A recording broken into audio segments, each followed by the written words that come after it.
This is a test of the emergency broadcast system. In 5, check for sound. 4, It's showtime. 3, Let's 2, go. 1.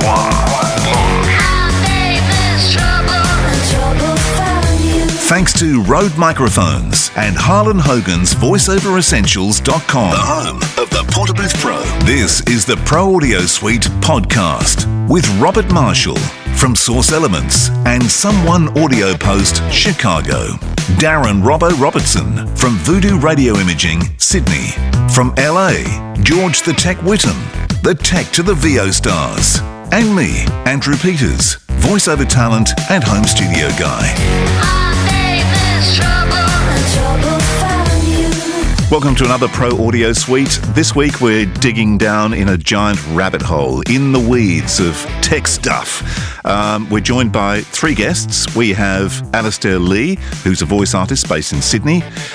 We have Michael Williams, who has helped him with his computer setup, and we'll explain why that is, and Richie Allum, who built Alistair's studio. Hopefully I got that around the right way. Beautiful. Excellent. Good start. Good start. Now, the interesting thing about this is that Alistair is a blind voice artist, which makes this a very interesting podcast indeed, certainly the subject matter, because if you think about having to navigate a home studio and you've got no sight, you can imagine how tricky that is.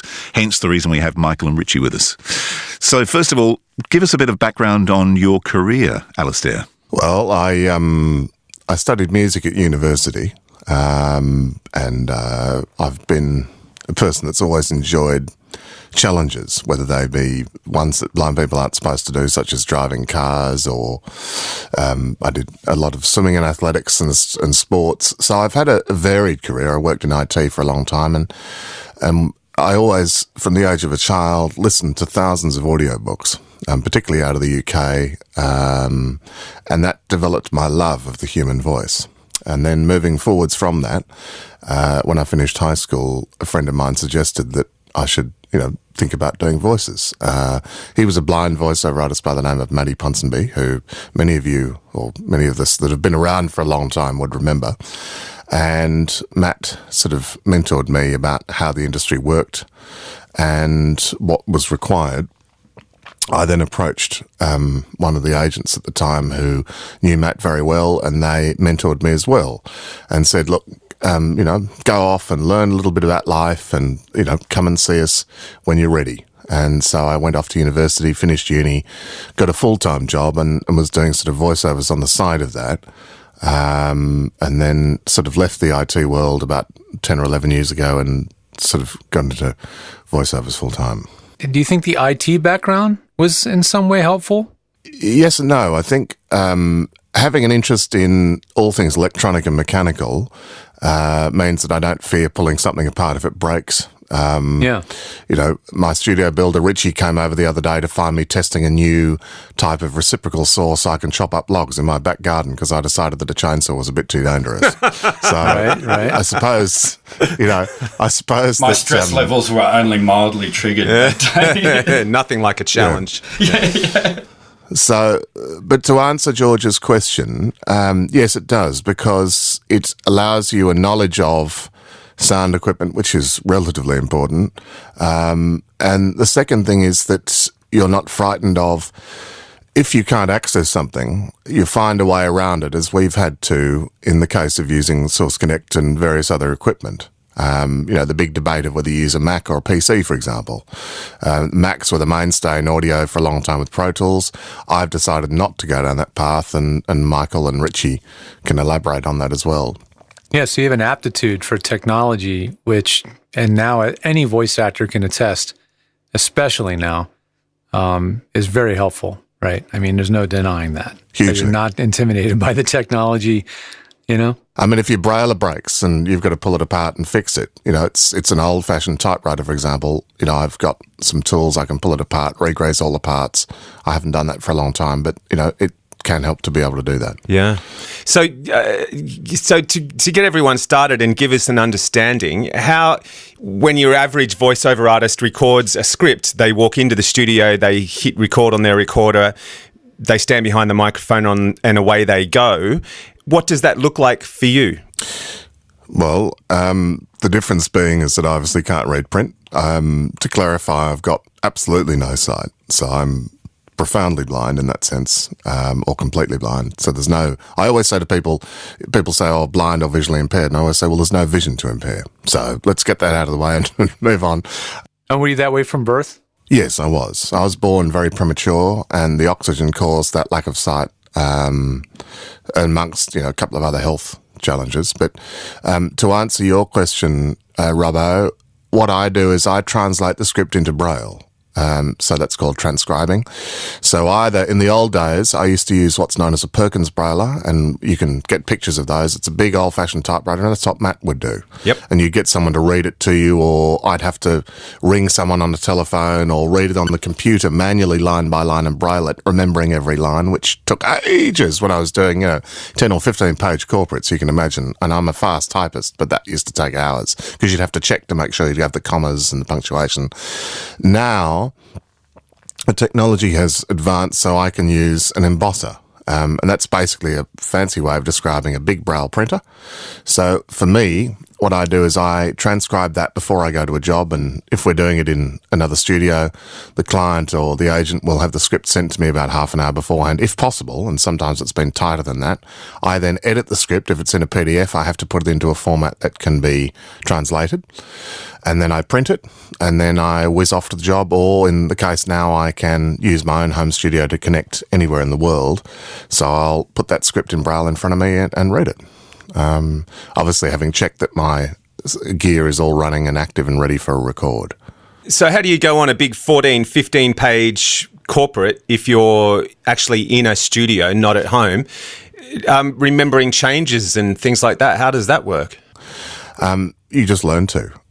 Before I had a talking phone, I could remember over 300 phone numbers. So it's basically when your memory is pushed, and I can't do that now, obviously, because I've got an iPhone that talks. But when you have to rely on your memory, you learn to develop. It's like a muscle, essentially. So they could make changes in, say, halfway through a paragraph, and I'd remember those. Reading along, I'd make a little scratch on the Braille if I was coming up to the words that they'd want to change, and so the Braille will be slightly softer, and that will be my trigger cue. Yeah, okay. So mechanically then, hitting record on the recorder, actually creating and sending the file, is that all voice assistance these days, I would presume? No, speech synthesis. They're two very different things. This is something that people often confuse. You can talk to a computer using software. I find that's not as reliable as the other way around, which is the computer talking to you. So I use a mainstream screen reader, which is JAWS for Windows. And that's one of the main ones that most blind people use when they're using Windows. I mean, there are a couple of others around, and you can use VoiceOver on the Mac, but JAWS is the main one. So JAWS will, and Michael can probably explain this better than I can, JAWS will translate what's on the screen into spoken word. So that's how, I can browse the web, read a newspaper, set up a recording session, make sure everything is running as it should be. And that's how I can use Dropbox. Dropbox is lovely. I can record a job, edit it if it needs it, then pop it up into Dropbox and send a message through to the client, or, yep, that's ready to go, and make sure that it's there for them. Well, I'm actually very curious about what software you're using, because I know there are some softwares that are far more friendly towards using without a mouse, for example, and using keyboard commands. So I'm curious, and I know that for some reason Windows seems to be better for that. So how did you land on what software? What do you use, and how did you figure out what to use? Well, we looked at using a Mac. I've got a Mac laptop that I run VM, a virtual machine on, run Windows on it as well. So I've done both. I decided that I wanted to move away from the Mac just for a change, and I felt that Pro Tools as a package, although a lot of studios use it, and Robbo can probably quantify this as well as George can, Pro Tools is getting very heavy on the front end. It gets very sluggish. It can crash for no reason, and I didn't want that. I looked at running it on a PC. I spoke to a blind fellow in America who developed a program called Flow Tools, which is accessible for the blind, and I just decided, no, I'm going to go my own way with this one, and I found Reaper. as a DAW, and Reaper has an enormous blind community support, which allowed me to install specialised scripts that have been written for Reaper for the blind to be able to use it, completely keyboard-based, which is really, really fabulous. I remember getting arguments with some of like the younger editors and how I tend to scrub, and I use Pro Tools but very zoomed out. So the tracks are little tiny squiggly waveforms that are kind of useless, but it doesn't bother me a lot because I do a lot of scrubbing to find my in point and my out point. And yep. I'd imagine you're doing the same, a lot of scrubbing to find your exact positions within Reaper. Yep. And what's interesting about Reaper is when it scrubs the whole timeline compared to Pro Tools, which only scrubs a track. Oh. Kind of. I mean, you can get Pro Tools to kind of scrub the whole timeline, but it's more of a play during fast forward and rewind, I think. But it's not like Reaper where in fact, I'm not even sure how you get Reaper to scrub an individual track. I think it just scrubs the whole timeline, and that's that. Look, I'm no Reaper expert. Mind, I haven't been using it incredibly long. There are others that would be able to safely answer that one for you. But yes, I believe you can. You can adjust all of those parameters. But I've also got a fader port, which allows me to physically handle buttons and knobs as well. So I've got a physical feel for what's going on as well as being able to operate it through the keyboard. Do you use the single fader point or the 8 fader?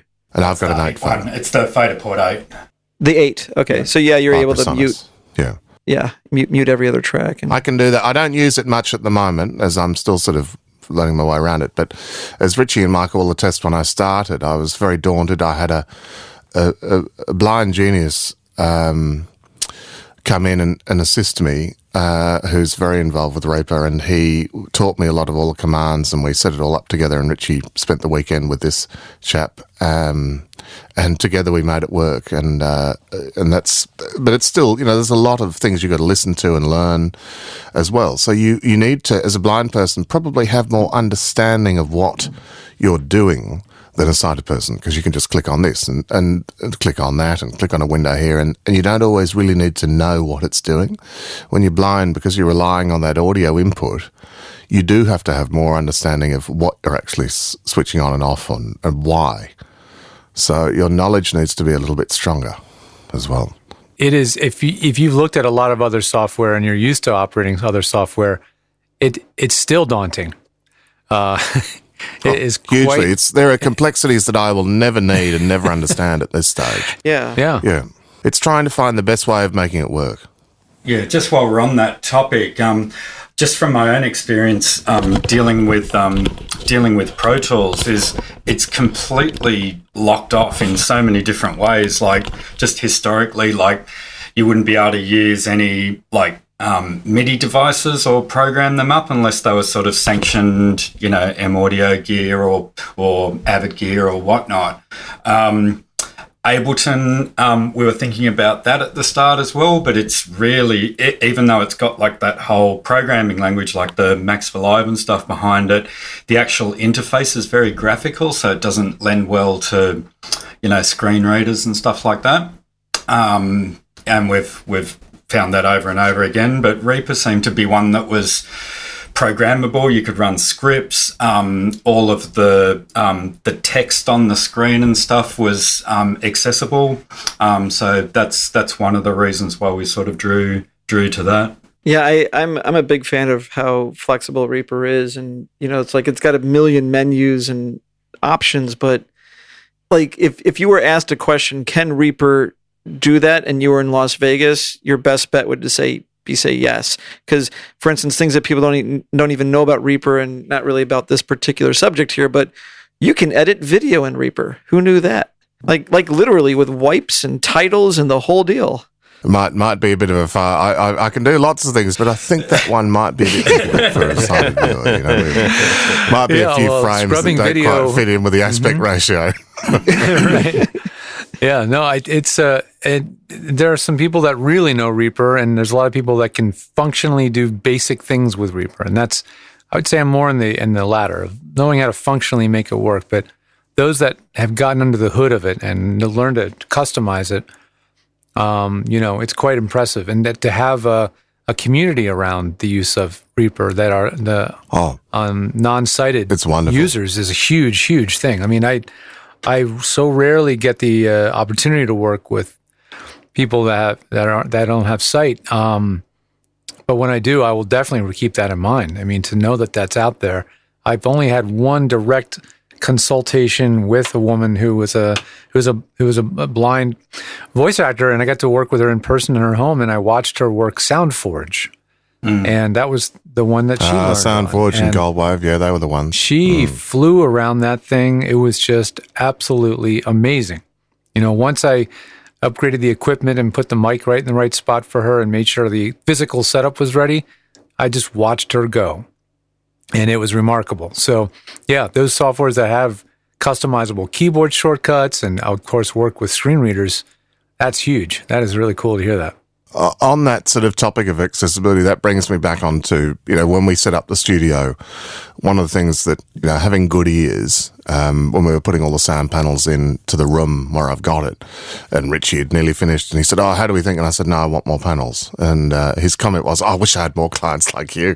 But, I am pedantic about it because I want it to be right. So with my setup here, the bit of a gear list to explain to people, I use separate preamps for each of my mics, so that I have physical control of knobs and switches. We went through a lot of issues in testing various audio interfaces.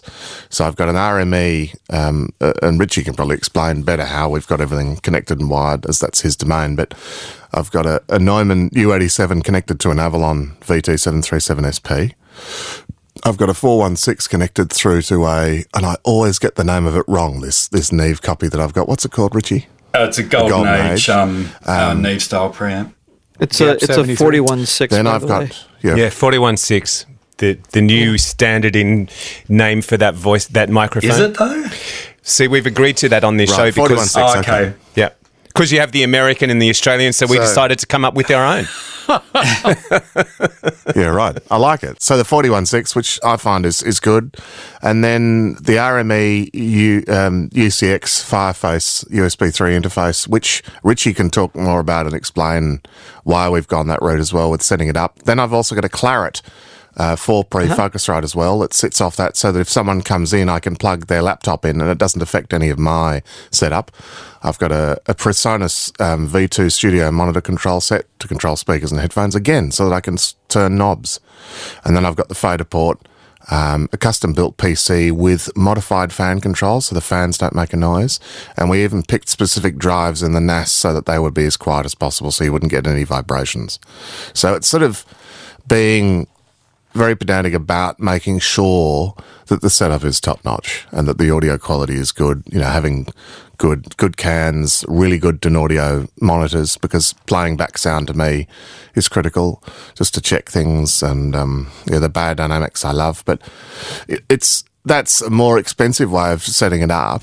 There's no doubt about that, whereas you could just have a very simple single audio interface with a relatively inexpensive microphone, and some people can't do that.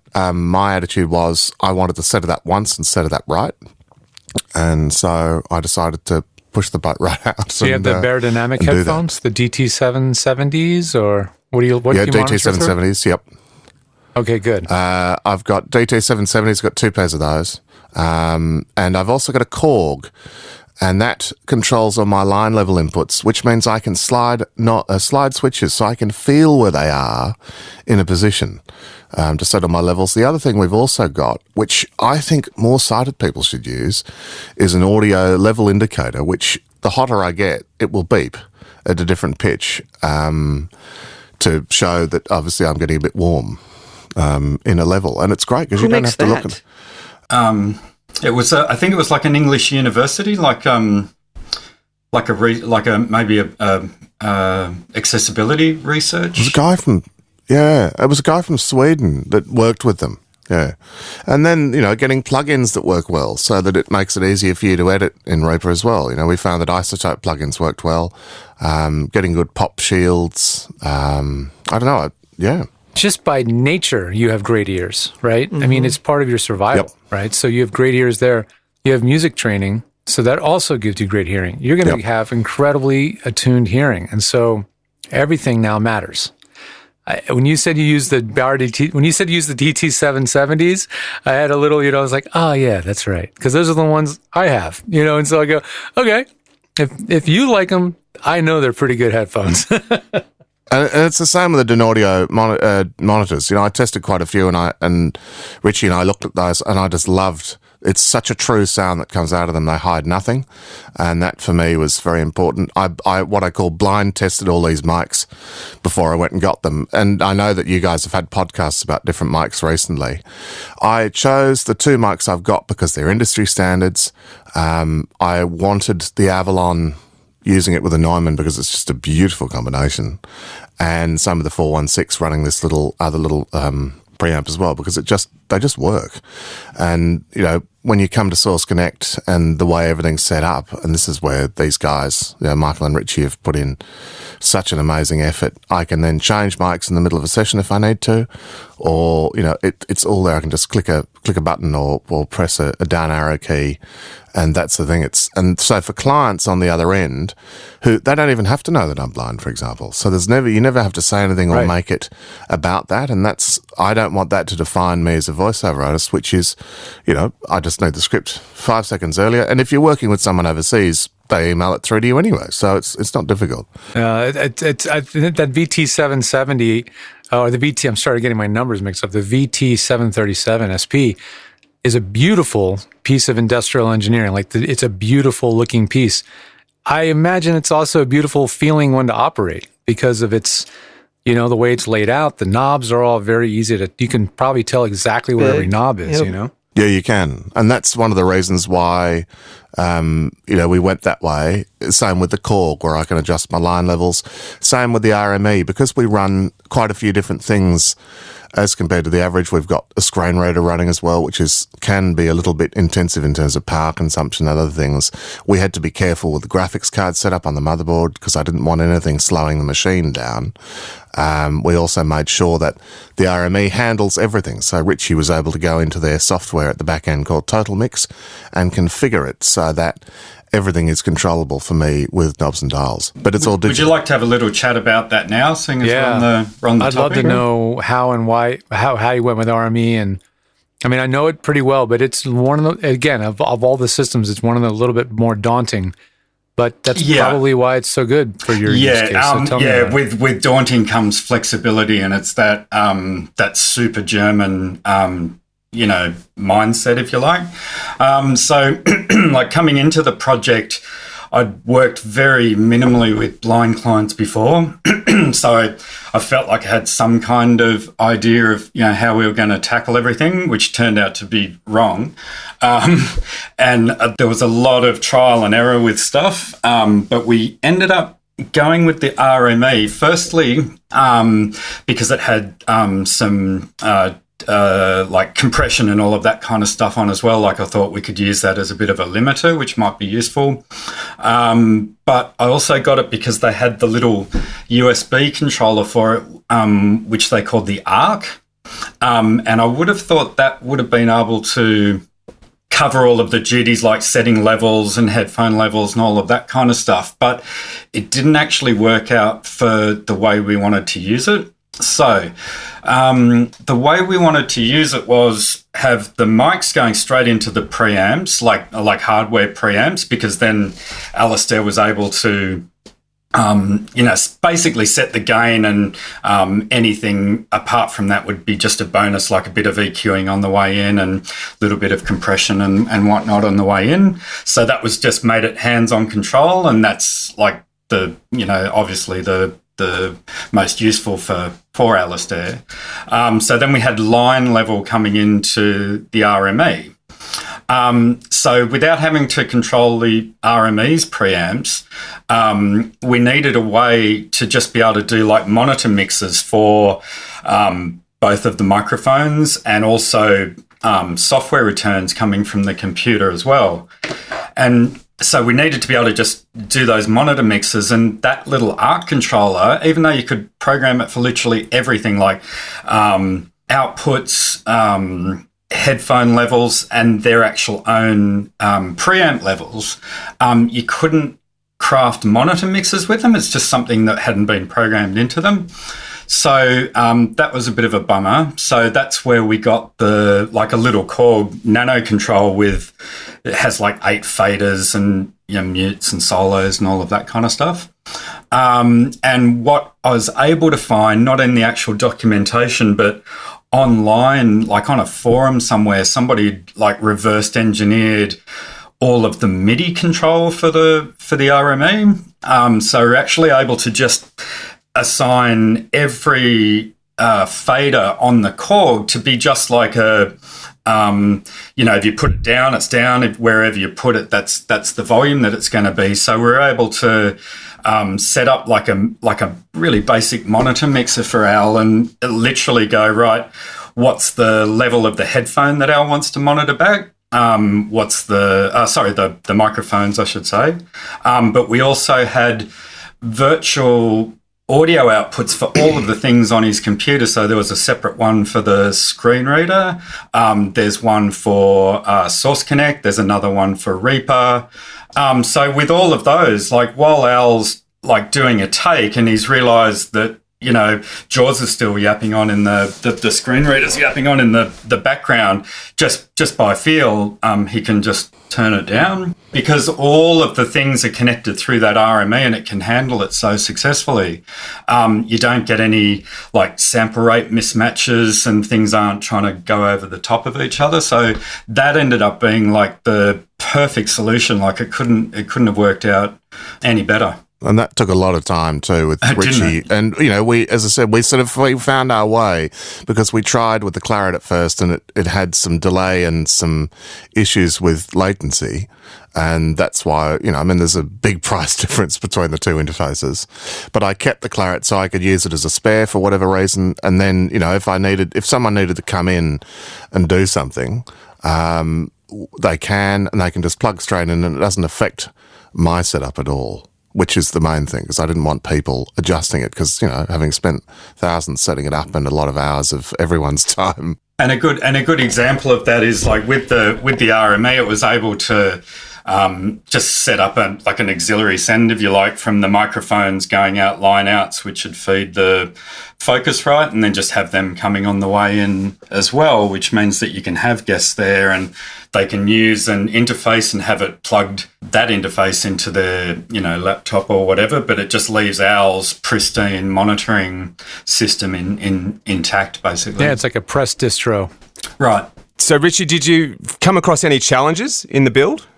Oh, hundreds. What are the main ones? The one that we were just talking about before, the setting the level, we originally tried to tackle it thinking that I'd be able to get, and just trying to brainstorm it, like, how do you set a level when you can't see the meter? It was something I would never have thought about in my life. And it's just racking my brains on how to do it. And we ended up finding that accessible peak meter, which I posted in the chat just now. I was trying to figure out if I could get what's it called, total mix in the RME to spit out like MIDI of the meters going or anything like that. And as Michael Williams could attest, like there was no real easy way to capture that in some kind of custom JAWS script or something like that. So we ended up just running for now, and this is how it still is, even though it's not ideal, but we've got just a free version of Ableton running in the background. So it just hosts the copy of that VST plugin. So Al can push the volume of the Ableton output up on his Korg controller, and it beeps, and then he knows he's hit 0. So then you can just back the preamp off, X amount, and then you're in the ballpark. I'd say that was one of getting all of that stuff set up was definitely one of the major challenges. which gives you options as well, because it's all very well to rely on the computer to do things, but I wanted to have both options. So, I mean, in Reaper, I can see what the dB levels are and I can set limits, but I wanted to be able to have a physical hardware way of doing it as well. And that's probably a more old-fashioned way, but it also means that when you're working and when you've got a bazillion things going on, you can just reach your hand out and move a dial or a switch. And so that way, I think it makes it more seamless. Yeah, and I would say too that working with Al in such depth as well, I've definitely learnt things that I'll apply to any studio situation actually, and also I do a lot more getting the computer to read me stuff as well, which I never really worried about before, but it's actually really handy. So you've probably found some ways to enhance a sighted voice actor's usability. Oh, 100%. Especially with the RME, like I've always liked RME, like I've set up lots of them over the years, and I do like that complicated, versatile kind of equipment, especially like in any situation. But being able to control it all via that MIDI thing, that was like quite the learning experience, really useful, you know. Alistair, were you clear in your head what you wanted when you dived into this project, or were you more looking for guidance or a mix of both, or how did that work? Mix of both. I knew what microphones I wanted. Richie and I went to a friend's place and we tested a whole pile of them. As Richie in the Australian voiceover scene has built quite a lot of the top VO studios, he's can sort of know what gear they use, and because we weren't doing the Mac, Apple G duets were never going to be possible, and same with Universal Audios, they weren't going to be as accessible. So it was a combination of, yes, I knew what some of the gear was that I wanted, but this was a whole complete new way, because we had to find ways of making it very seamless so that at the, on the coalface, the client has no idea how much is going on to make it work. It just means that when they log in through a Source Connect session, or if I'm using Skype to link in with a client, it works perfectly. They don't have to say, oh, can you bring that level down? Because you're already ahead of them. And that means they'll book you for some more, because you're making sure that it's as easy and seamless for you to work with them as possible. So Michael can also explain, with the JAWS and getting the screen readers to work with Source Connect. When I first looked at Source Connect itself, that was not accessible. And I thought, well, hang on, it has to be, because it's the mainstream. Everyone seems to be going that way with moves away from ISDN and various things. And I thought, well, we have to find a way around this. And I sort of don't take no for an answer. And if there's a way, I will stop at nothing to find it. Yeah. Well, interestingly, the Australian ISDN network was shut down just the other day. 3 days ago. Down it went. I saw that. Disappeared, gone. I thought it was shut down last year. See you later. No, they sent out notices. I think AP talked about it on the show last year. They sent out notices saying it's going, and I think it was Monday or Tuesday this week. It's quietly slipped away. So just give me a second here. If anybody in Australia needs ISDN, Source Elements has VISDN. Just saying. There you go. There is a solution. There's a subtle plug. It's direct ISDN using your codec. We might have to talk. Yeah. Would you explain then your part of this process and getting those screen readers to work with Source Connect? That would be really fascinating to find out. Well, especially because Source Connect was not at all designed with screen reading and any of that in mind. I got a call from Alistair, and he wanted me to come around and have a look, which I did, and so I got involved, and I've been working in the blindness industry for about 20 years, so I sort of do this stuff all the time. So I just had to look at the process, what he was wanting to try and to do, and JAWS basically hooks into events. So if there's any new text event happening on the screen, JAWS will work out where its focus is and read it if it's applicable. Otherwise, it will ignore it, but we can capture it if we need it. Then just assigning shortcut keys so he can navigate rather than having to tab 15 times. He can have a quick short key to jump to a certain area or click on a button to just get the process working efficiently. And JAWS also hooks into the video intercept driver, so it can read things or do things quite interestingly there, as well as using COM objects and MSAA, which is the older accessibility from Microsoft. They're using UIA as well now. So, all of that sort of equates to just tools that you can use to do the job that the person wants to do. So, yeah, the important part about my job is just to understand the process. So I do need to know exactly how he wants to work it and, join the dots to get it all working for him. If I may ask, particularly with Source Connect version 3.9, which, as I said, is, its base code goes back to 2005, and we didn't, I hate to admit it, but we didn't really think about blind people when we were happy to get the first version out. And so Source Connect went on this lineage where it had no access into the accessibility features of the Mac. But I'm wondering, how did you do it? Did you do it with like screen coordinates? So if Source Connect's always in the same place and the connect button is here in these screen coordinates and the contacts list is there. Just curious how you were able to pull some of that off. It's a combination of a few.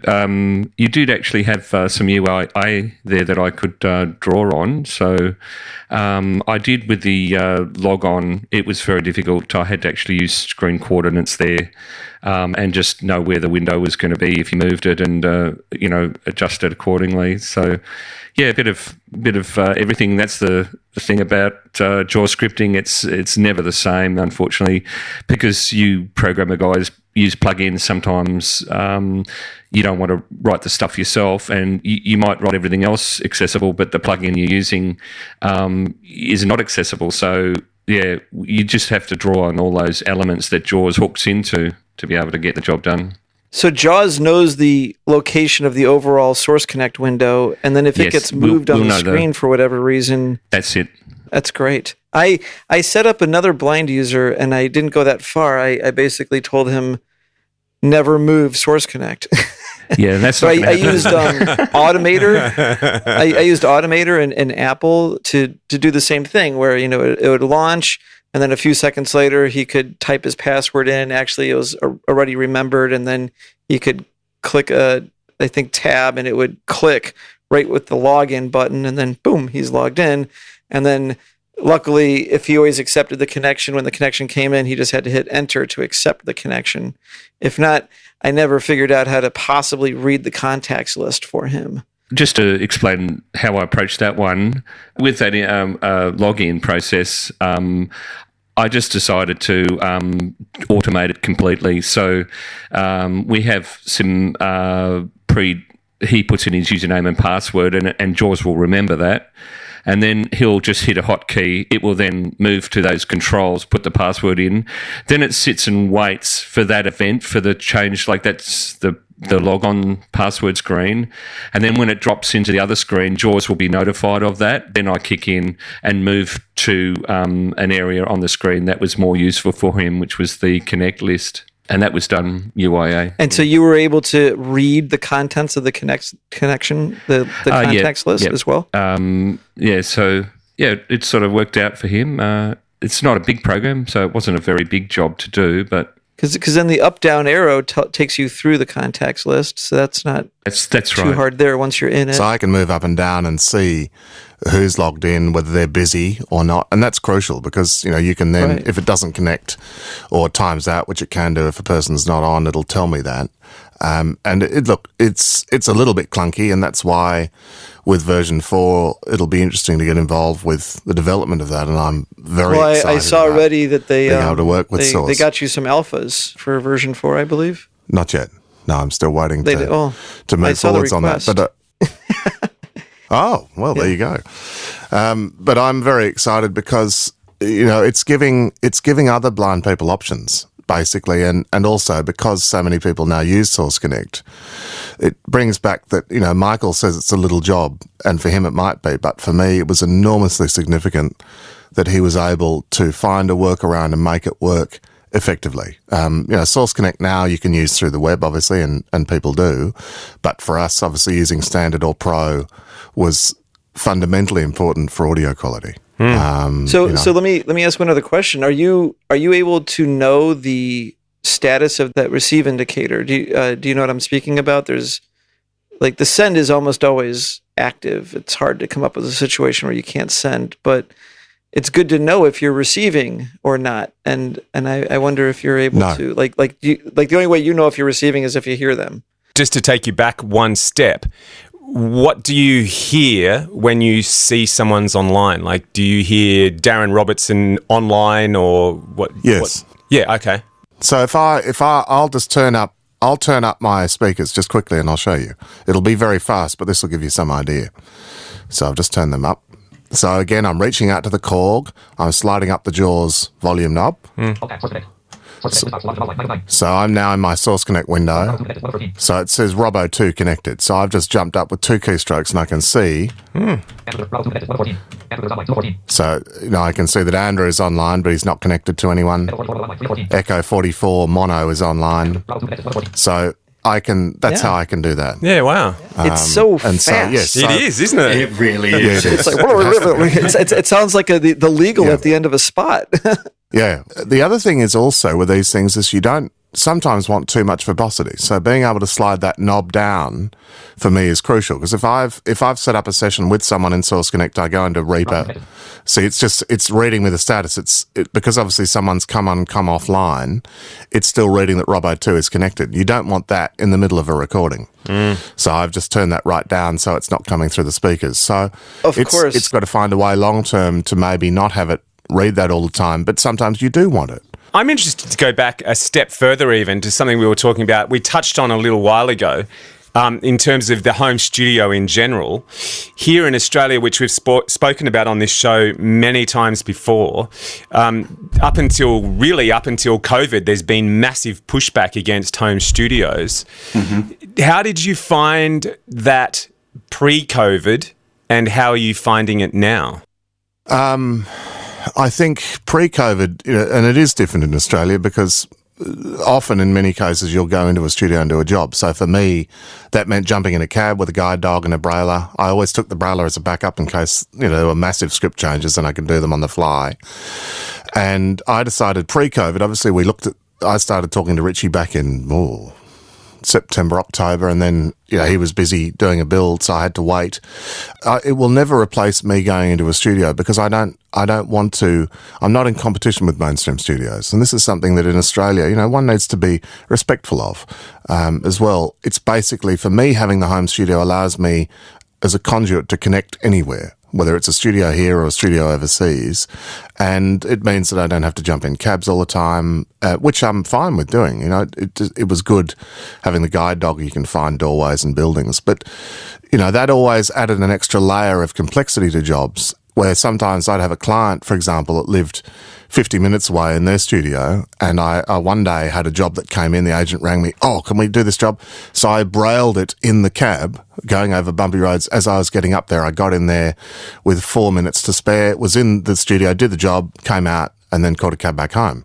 So the costs of doing those sorts of things as well get quite expensive when you're running around in cabs everywhere because you can't just get a train or a bus to some of these places because if you haven't been to them before, you couldn't find them. And B, you can't always find a building using a GPS on the phone, for example. So you'd have to be pretty organised and, there was that element of complicated navigation. So having a studio here allows me to remove that step so I can literally have the script come in, I edit it, put it into Notepad, which I love because it's nice and simple, take all the formatting out that everyone puts in because if you've got a braille sheet with lines of text on it in print where you've got gaps where people have it for formatting, I remove all of those because then you might be reading something and you've got half a page with no braille on it. So being able to do that is quite handy. But, to come back to your question, Darren, I think it's a wonderful thing being able to have the option if you need to audition for something, you can do that very quickly. So, and also this is one of the reasons why I put in top-end gear, because it basically means that if a studio here is unsure or because, it meant that they would never have to question the audio quality coming out of this end. And I wanted to make sure that it was top level. I find that often the really top end voice talent have better equipment than some of the studios. Maybe the best signal path literally is to go remote in some of those situations. Well, look at AP. I mean, AP's got a better studio than some audio engineers I know. He's killing it. Again, comes back to the world of, having good gear is important. Are you familiar with the Brother P-Touch labeling systems? Have you, or the sort of labelers that they really pop the letters through the plastic, and then it's a sticky thing that you can put on something. I'm wondering if there's an equivalent for Braille, and I'm wondering if you've labeled all your critical knobs and faders with Braille, or you just know it. I just know it. I know it by feel and by memory. Right. And that's the same thing with pulling a car engine apart or rewiring electrics. You learn to remember all of those. It's like touch memory. But Braille, in a sense, works the same way. Using paper, it forces the dots up, punches mini holes in the paper. So yeah, I am aware of what that is, but I would never use it because it's not. Some of the buttons and switches, you don't have enough clearance to stick Braille labels. Braille is very bulky, so that wouldn't work in this sort of scenario. I don't know whether it still exists, but there used to be a Brailler similar to what Robert's talking about. And the reason I can talk to this was because my first ever job, audio job, was in a radio station here in Sydney at 2SM, and Matt Ponsonby, who you were talking about at the beginning of this episode, Al, was one of the on-air jocks at 2SM. And my job every Friday afternoon for about an hour and a half would be Matt would come in with his little brailing brother P-Touch thing and all the new CDs and carts and all that sort of stuff. We would go through them, and he would braille up little labels that he would stick on the end. So when he was looking for carts or looking for CDs in the CD library, he could find his way around. So there's the Ryzen RL350 Braille labeler for $27.95. Well, there you go. George is like, on Amazon. I use. There's a few different ways you can do that. I mean, I use a Perkins with specialised paper, and Michael might be able to remind me what it's called. Brailleable, I think it is, where you've got big sheets of it. I've also got Dymo labelers that you can have Braille in. I've got a stylus. I've got a whole pile of different things. But yeah, I used to Braille label CDs. But in terms of the studio side of things, no, I don't need to. And I think that's, again, comes back to muscle memory, remembering where all your switches and dials are. But yeah, I mean, if I had to do that like Matt now, if we wind up the clock back 20, 30 years, then yes, I would do exactly the same thing. Was there a lot of cussing and swearing when you were learning your way around to begin with? Yes. Oh, yeah. There was lots of coffee drunk. There were a few whiskeys had at the end of each time. We're like, oh my God, and that's also, for me, why, I want to acknowledge the amount of time and effort that people have put in. And another very close friend of mine, Ian Lofty-Fulton, who you know well, Robbo, put in an enormous amount of effort into sort of testing things with me if I wanted to test things, or checking that my editing was up to scratch. These guys, Michael and Richie, have given so much more than just, it's a lot more than just employing someone to come in, paying them to do a job. These guys have really invested their emotional energy because they want to see me succeed, and that for me is enormously special. But the support I've been shown by people is, I wouldn't be here talking to you without that, and I think that's why I want to just acknowledge the enormous amount of support, guidance and help that I've been given to get me there. And if I can do the same for others moving forwards, then, pass it on. I feel very strongly about levelling playing fields to make it so that we do have opportunities of employment. That seems like a really good place to wind up this week's episode, but I'm sure there's plenty more to cover. Yeah, we can reach out to next week now. Reach out and touch somebody. We'll be back with That's the one. We'll be back with the lads next week. This show was mixed by Voodoo Sound. Edit by Andrew Peters, using Source Connect Now and Rode microphones, with technical support from George the Tech Whittam. Don't forget to subscribe and like us.